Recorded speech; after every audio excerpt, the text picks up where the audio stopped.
They were watching you, weren't they? Waiting for the moment you'd crack, for the second you'd bow to the comfortable poison of who you used to be. They wanted evidence that you would fold back into the familiar cage, cling to the same tired excuses, let the old story keep you small. But you surprised them. You turned the violence inward. You made a choice so ruthless it felt like betrayal. You declared total war on the person in the mirror, not out of spite, but out of necessity. You stared at yourself with a surgeon's calm and decided the past had to die for anything real to live. Evolving meant demolition, ascending demanded annihilation. Going to war with the old self is not a clean cut, it's a slow, savage campaign. It's trench warfare inside your ribs, a relentless attrition that grinds habits, comforts, and cowardice into dust. The familiar fights tooth and nail. Old comforts plead, old fears scream, old weaknesses play the martyr, but you don't concede. You've seen what soft change produces, polite improvements that leave the core rotten. You wanted more. You wanted a new axis, a new standard. You wanted the sort of transformation that rewrites fate,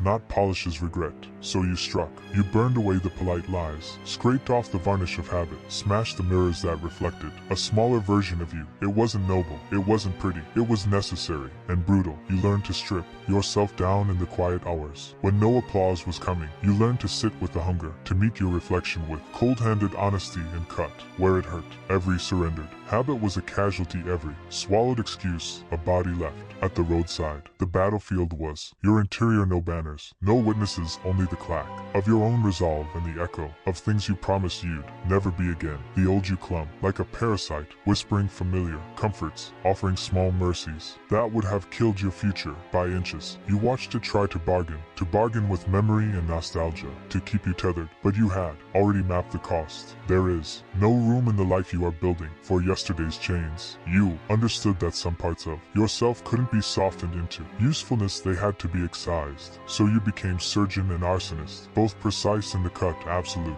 in the flame. With each act of annihilation, a new clarity arrived. Harsh, crystalline, every relinquished doubt widened the aperture of who you could be. Every smashed pattern revealed a sliver of truth you'd been too polite to notice before. You didn't just outgrow your past, you obliterated it so it couldn't claw its way back while you slept. Rebirth required violence because inertia is powerful and the familiar seductive. The world expects change to be gentle. It markets evolution as a sunrise, but you know the truth. Revolution is messy. It's thunder and fissures and the smell of scorched expectation. You've waged this internal war because the alternative was quiet decay, an existence where dreams are taxed into small, respectable compromises. You refused that. You chose to be dangerous to your own weaknesses, and in the smoke and ruin you found something purer, the core self, stripped of pretense, tempered by trial, sharper than it had any right to be. The fears and doubts that once governed you became targets, one by one felled. Insecurity was unmasked as the coward it always was, and when you stepped from the battleground, you felt raw and vulnerable and, above all, unbound.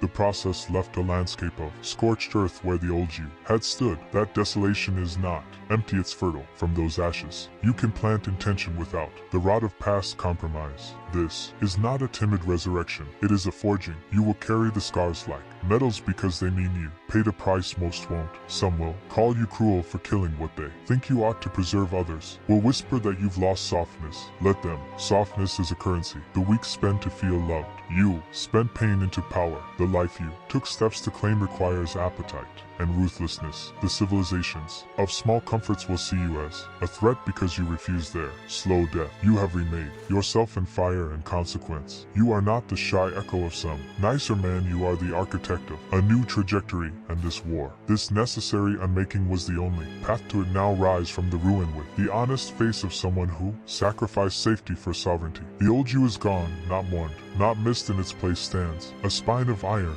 a mind clear as obsidian, and a hunger that will not be satisfied by yesterday's illusions. The cost was high, but the reward is a life that finally fits. Something new is taking root. Fierce, relentless, impossible to stop. Who you are now isn't a small upgrade, it's an insurrection. You didn't merely adjust, you overthrew the parts of yourself that kept you small. You went to war with the familiar habits, the comfortable lies, the cowardice masquerading as safety, and you didn't just survive. survive that fight, you were reborn from it. Let them stare, let them whisper about the change they see. They'll applaud. The result, the unshaken figure who walks the rooms without carrying the past on their shoulders. They'll never witness the midnight battles you fought against your own reflections, the private skirmishes in the dark corridors of your mind. They don't know the tally of losses, the cost measured in burnt comforts and severed attachments. They see the finished shape and call it destiny. You know it's earned, hammered out in pain, and where the old you lies buried, where the war was fiercest in the trenches of habit and compromise. And out of that ruin the new you rises, unstoppable, unbreakable, ready for whatever the world sends next. Isn't it ironic that so much of what we call personality, the tangled web of habits, reactions, and default impulses, isn't some immutable essence but the architect of our prison? Every choice you make,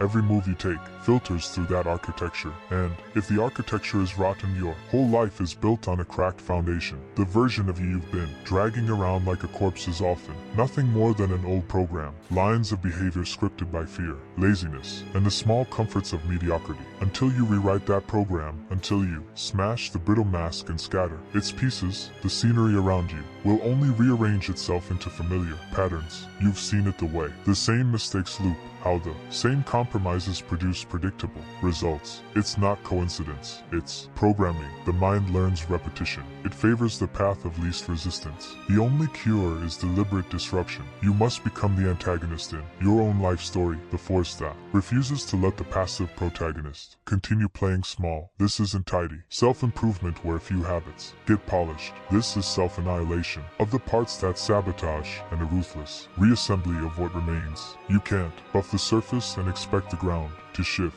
You have to excavate to the root. Pull out the corrupt code, excise the scripts that reroute your will into patterns that harm you, that demands brutal honesty, the kind that most people avoid because it cuts. But you have already started that work. You've waged the interior war and felt what it costs. There's no turning back. Your personality was the scaffolding of your private reality, but that scaffolding was warped by years of conditioning. Voices that told you who you were allowed to be, mirrors that reflected a smaller image, fears that taught you to hide. You've been living inside a map drawn by someone else's hand, a map that kept you predictable and therefore controllable. Now you see the borders for what they are. Now you know the habits that have kept you in the same pit, the passive agreements, the avoidance, the numb comforts. Identifying them is the first victory. Dismantling them is the labor. This process is violent only in the sense that truth always is. Comfort fights dirty, it lures you back with kindness and easy explanations. The old self pleads, nostalgia sounds like mercy when it whispers. But mercy for what? Mercy for mediocrity? Clemency for fear? You chose otherwise. You chose the hard declension. Do or become. You chose to trade the soft mirage of safety for the sharp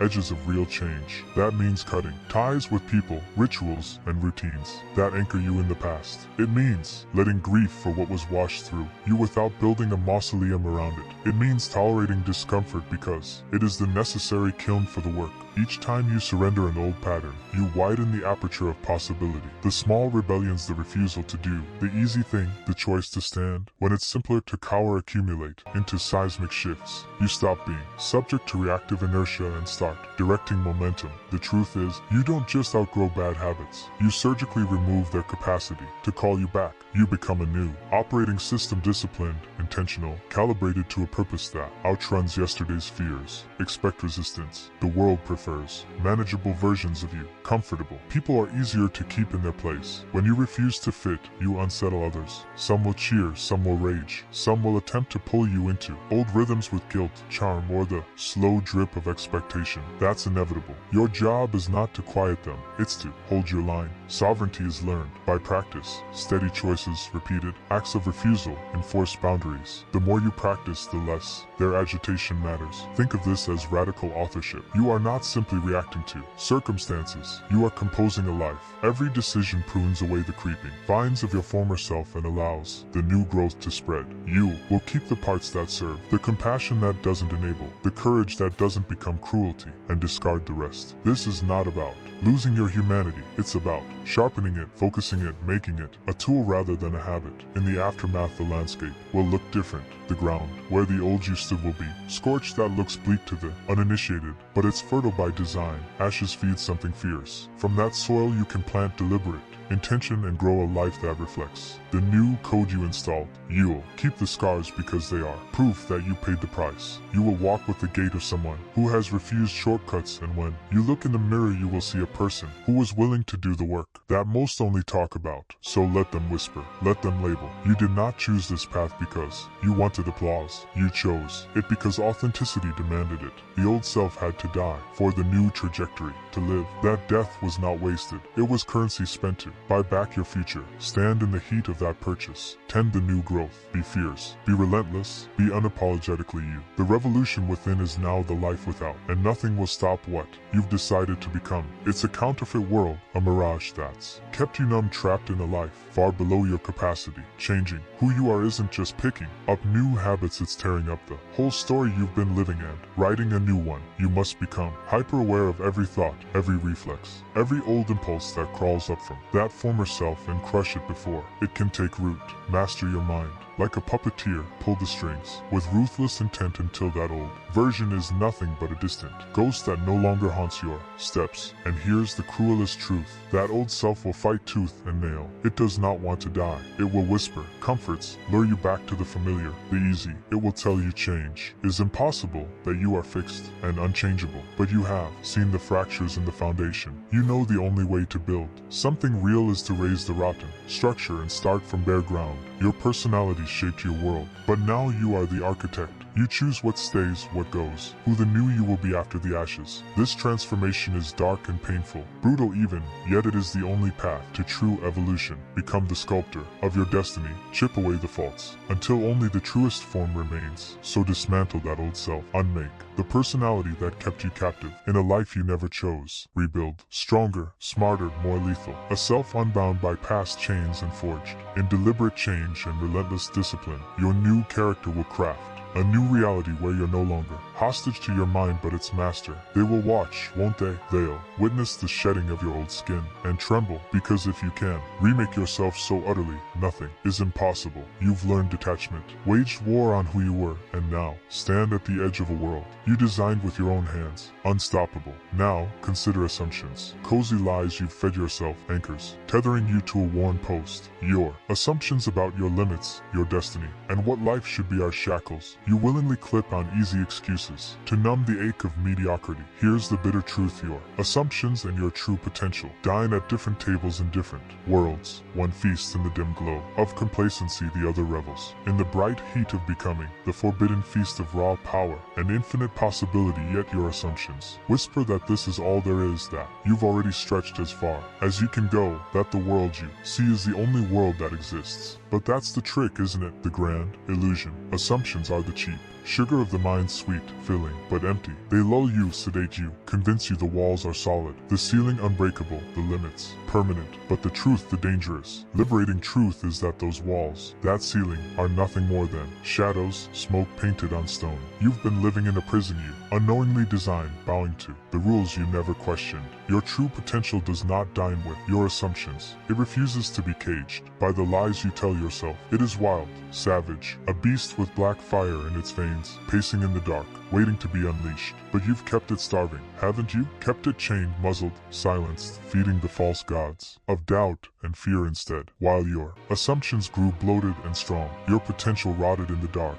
unseen, unheard. Yet it has not died. It waits, and the longer it waits, the hungrier it becomes, gnawing at the edges of your carefully built illusions, restless, preparing to erupt and tear through the falsehoods you've mistaken for truth. You've felt it, haven't you? That gnawing ache of dissatisfaction, that quiet voice insisting there's more, much more, beyond the fragile fence of belief you've clung to. That's your potential, clawing at the walls, demanding entry. And here's the terrifying truth: it does not play by rules. It does not honor limits. It exists beyond boundaries in a realm of endless force and infinite creation. But to sit at that table, to taste the banquet, you must destroy the assumptions that once kept you safe. You must step into the abyss, into the shadowed halls where your potential thrives. Assumptions live in light, in comfort, in the shallow warmth of the known. There you settle for scraps, grateful for crumbs. But the realm of potential is dark, violent, consuming. It is a banquet for predators where only those ruthless enough to slay their false beliefs may feast. Your assumptions shrank you, folded you into a box, a neat little package the world could label, control, dismiss, can command, but your potential is the feral storm, untamed and merciless, breaking every cage, mocking every wall, shattering all control. It is the truth you've buried, the truth you feared, the knowing that you are infinitely more than the weak script you've been reciting. To claim it, to wield it, you must destroy every fragile belief you've built, torch your assumptions, and rise from the ashes remade in the ruthless fire of your real power. So ask yourself, will you sit at the table of illusions, starving on scraps, or step into the shadows and seize your seat at the table of truth where your potential waits, ravenous, ready to consume all that stands in its way? It's a choice, a dark, dangerous choice, but only you can make it. Your assumptions and your truth cannot coexist. One must perish for the other to live. And when you finally choose, when you sever the lies you've been feeding, you'll see the world you clung to was only a pale echo of the empire you are capable of building. The temptation of change, it slithers like a whisper in the dark, promising transformation, promising rebirth. You can almost taste it, can't you? The thrill of becoming more, greater, shedding old skin like a serpent. But here's the cruel twist. Change isn't born of wishful desire. No, it's far more sinister. You long for it, you ache for it, but soon the parasite of doubt creeps and overthinking, feeding on your fear, your insecurity, your hesitation. Questions gnaw at you. Am I ready? What if I fail? What if it's all another illusion? Before you know it, you're bound, trapped in the sticky web of your own mind, cocooned in paralysis. The fire of change that once raged bright inside flickers and fades beneath the endless echo of what ifs and maybes. You become your own executioner, the villain of your story, suffocating the very power you once sought to awaken. Don't be like them, the pitiful souls who worship their dreams, who craft castles of air only to watch them collapse to dust, all because they feared action. You know this truth, the mind is the battlefield, and the first war you must win is against yourself, against the whispering voices urging you to pause, to wait, to wither in stillness.